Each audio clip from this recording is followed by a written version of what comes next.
Os colonos alemães católicos ficaram sob a jurisdição do vigário da paróquia de São Pedro de Alcântara. Embora considerados brasileiros, todos falavam alemão, de modo que se tornava difícil fazerem-se compreender por um sacerdote que não lhe soubesse falar em sua língua materna. Esta situação perdurou por uns 20 anos, quando a convite aqui chegou o padre Teodoro Esch, fundou logo uma escola para as crianças, filhas dos colonos, e uma sociedade de canto. Surgia cada vez mais forte a ideia da construção de uma igreja própria para a comunidade alemã. Depois de muitas negociações e da interferência do imperador, decidiu-se conceder para a edificação da igreja o terreno ocupado pelo cemitério municipal. A Igreja do Sagrado Coração de Jesus, núcleo central do que hoje o povo costuma chamar de O Sagrado, foi construída em menos de 1 ano e meio e não teve a solidez das igrejas de pedras que costumam atravessar incólumes os séculos. Quanto ao estilo, aproximava-se em suas linhas gerais do gótico. Foi inaugurada na data de 8 de setembro de 1874. Posteriormente, veio a sofrer diversas reformas e ampliações. Foi em 1896 que chegaram, então, os 3 primeiros frades, Frei Cyriaco Hilscher, Frei Zeno Walbreel e Frei Mariano Feldman.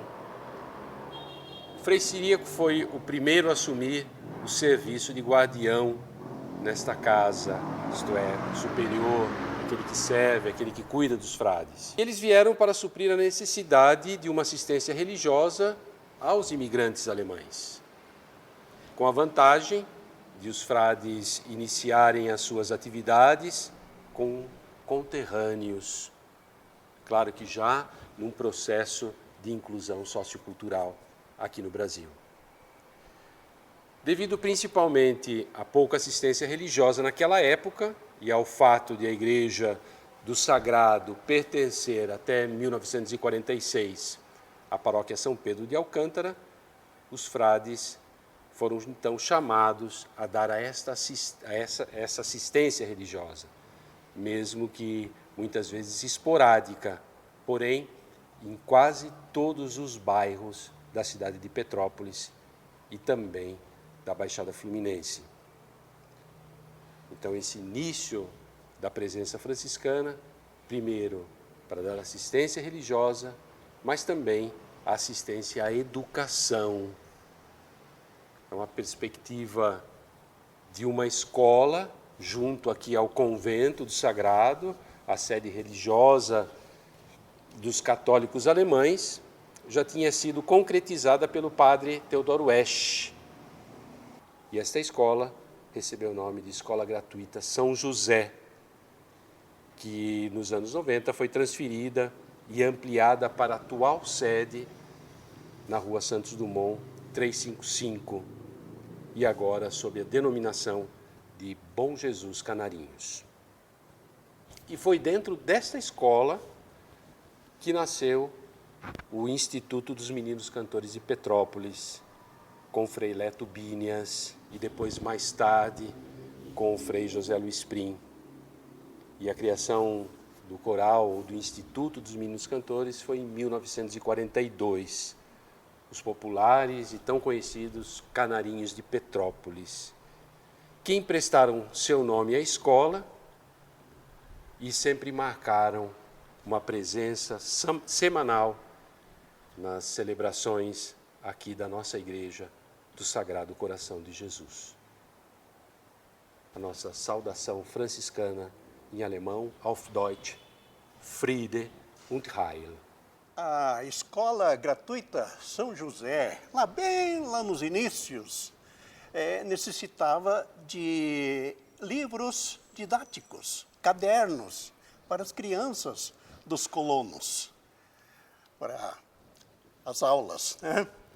Então, Frei Inácio Rinte, ele conseguiu da Alemanha uma pequena maquinazinha para imprimir os livros, os cadernos didáticos.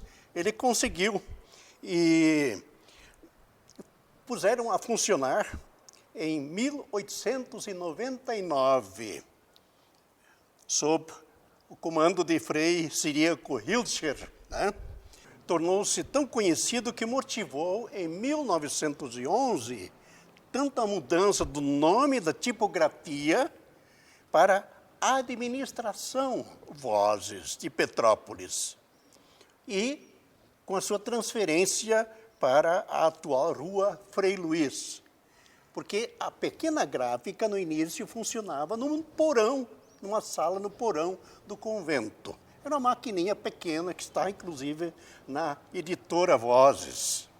E, finalmente, deram a esta tipografia, que já ficou grande, enorme, né?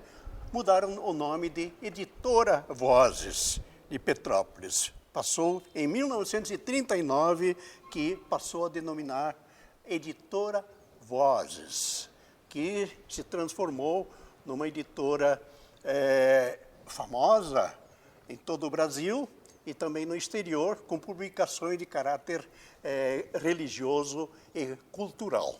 Então, essas informações que a gente tem, podia passar para vocês a respeito da origem da nossa querida Editora Vozes.